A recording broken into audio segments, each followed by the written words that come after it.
Who goes there? Are you here to see the children? Oh, my sweet babies. I lost them. I lost them all before they even got here. They scattered, poor things, like dandelions in the wind. My little flowers, they're all gone. Met their grim fates within these castle walls. They die and die at the hands of those who should have loved them, or through their neglect. Poor little things. They deserved so much better.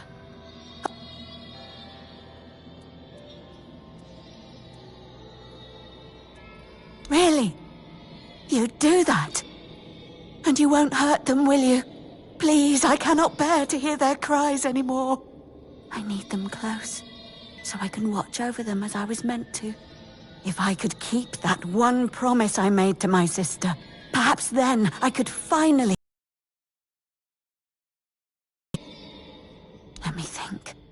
Let me think. I know, the Crown Prince loved to stand on the balcony, gazing down at the gardens, watching the legacy that will never come to be. Little Noah, covered in blood. His mother would wash him again and again, scrubbing endlessly. It feels like he rarely leaves the bathtub. Oh, and Hugo, such a sweet child, sleeping soundly in his cot, sleeping and sleeping, always and forever. He has his favorite lullaby.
He's gone.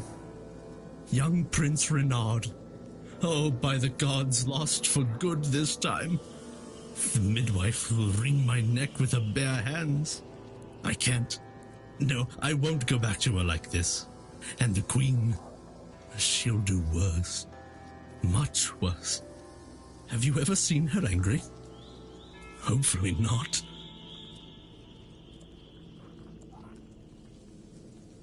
Oh, yes, of course. Straight into the void.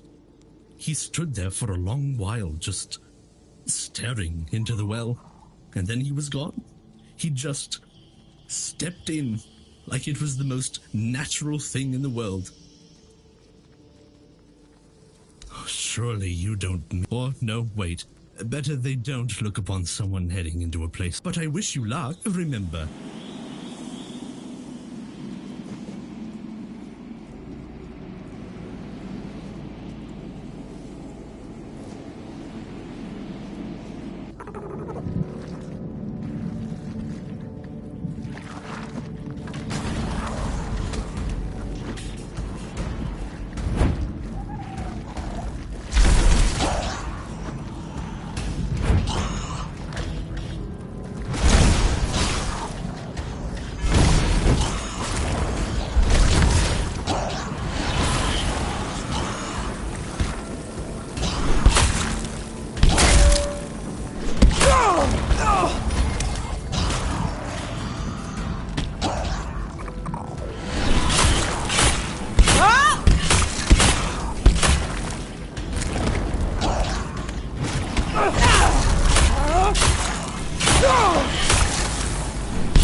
Did the midwife send you? Or was it that coward who's supposed to be keeping me under their heel? Don't take it personally. You're not that special. Nobody is. I just wanted you to leave me alone. But as always, everything in this house proves hopelessly useless. Any form of service, flawed and feeble. They lack competence. Next time, I'll find a deeper despair and an emptier void to hide in. The firstborn of the king and queen, a proper little princeling, almost grown, though life has never tested me thanks to the comfort I was raised in, which is why I'm full of whims, why I think only of trivialities, why I'm just a gilded youth unable to appreciate what I have. I won't bother listing every one of my vices. Mother won't be pleased with how miserably the court servants perform their duties. She never handled disobedience well. Well then, we can skip pedagogical lectures, as I know you'll force me to return at the end. And later, I'll try to run away again. Spare yourself the trouble. You don't have to drag me by the hand, I know the way back. The Queen's little lapdog. Phew.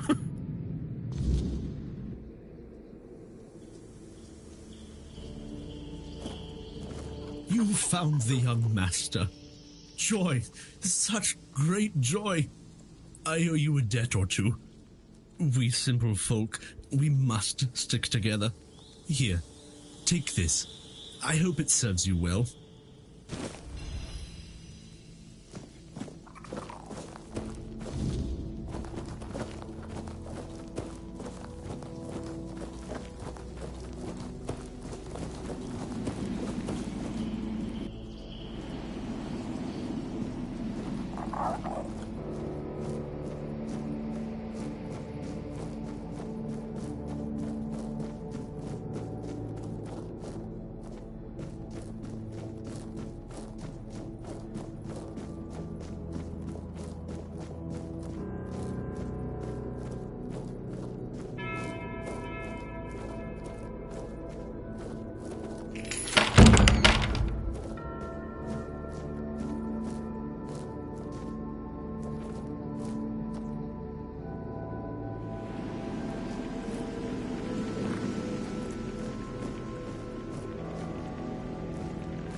Bors.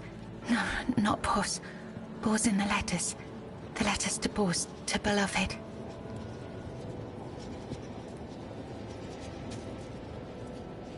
These, all of them, are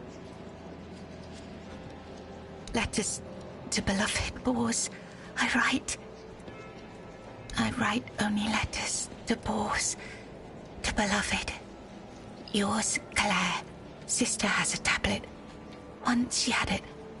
Once, sister. In Zagramor's arms. Once, me in Bor's arms. Forever. Yours, Claire. I write.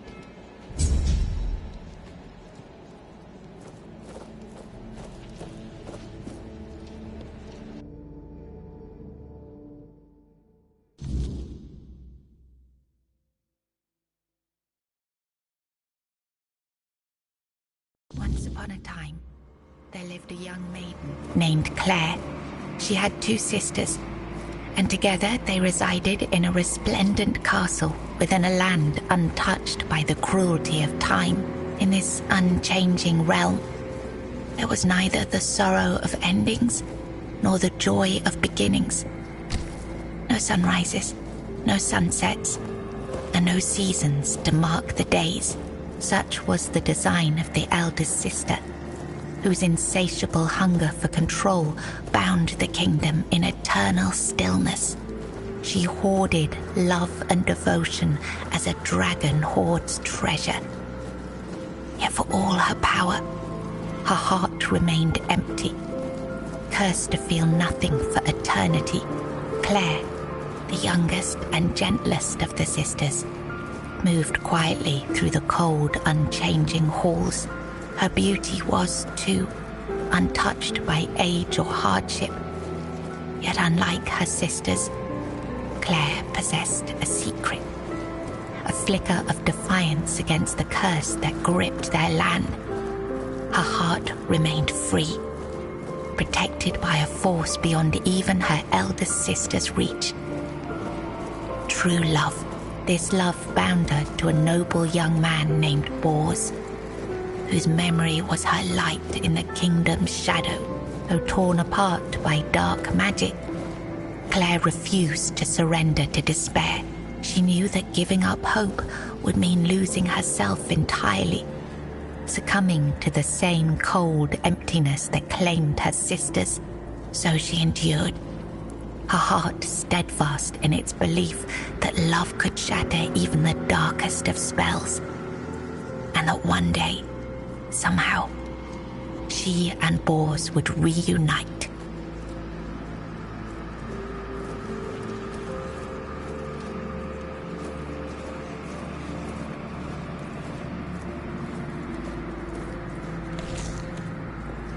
Long ago, there lived a maiden named Claire, fair of face and gentle of heart, cursed by her cruel sister to remain imprisoned in a high tower.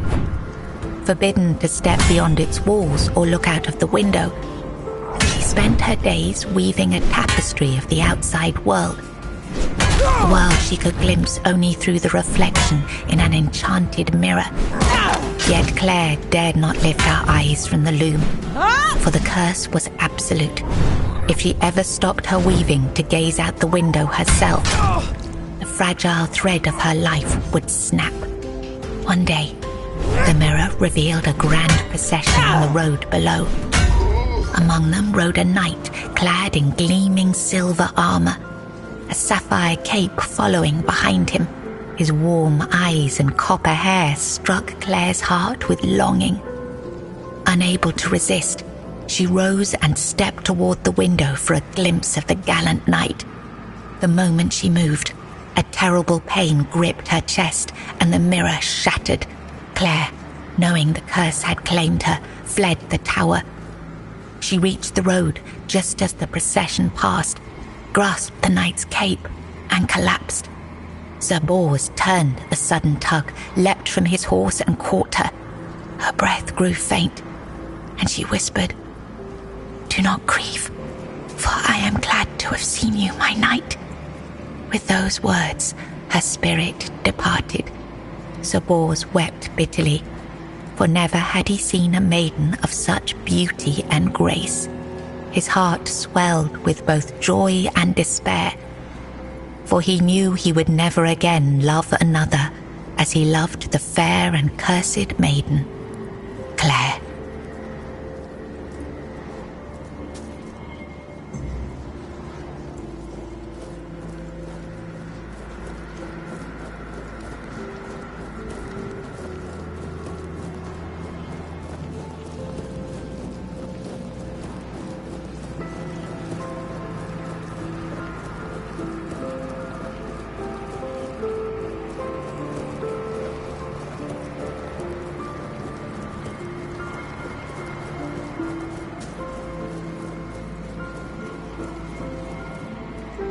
It was the height of summer when young Bors first laid eyes on the maiden of his heart, working in the fields, his skin bronzed by the sun. He paused as the sound of hooves drew near. A lone maiden approached, her hair shimmering like spun gold, her cheeks rosy and her waist snugly drawn into a spring green corset. While the other peasants bowed their heads, Bors stared unabashedly. Sensing his gaze, the maiden turned sharply, startling her steed. The horse reared and she tumbled from the saddle, straight into Bors's waiting arms.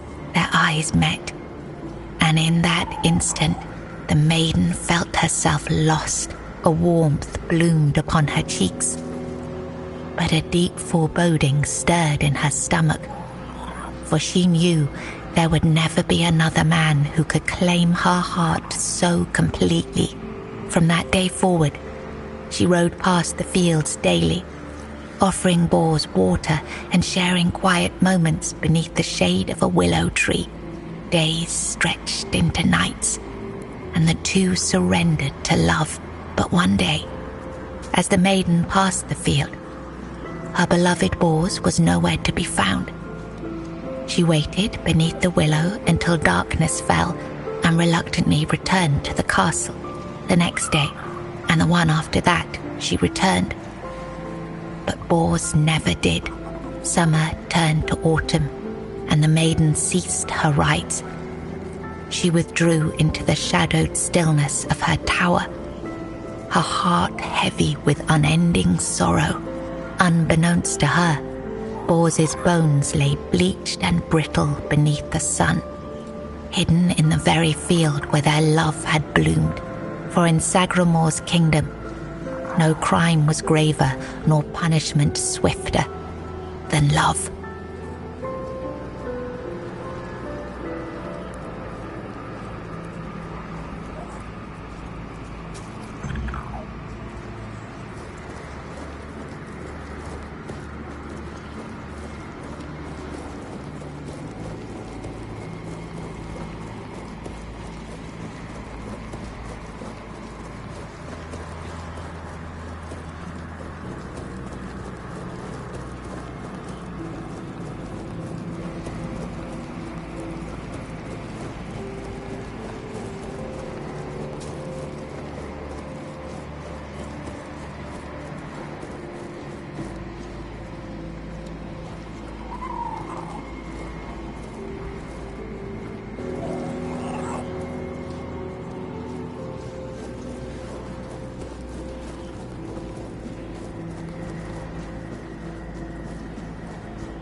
In the days of King Sagramor, there lived Bors, a wandering minstrel whose songs were famed for their beauty and sorrow.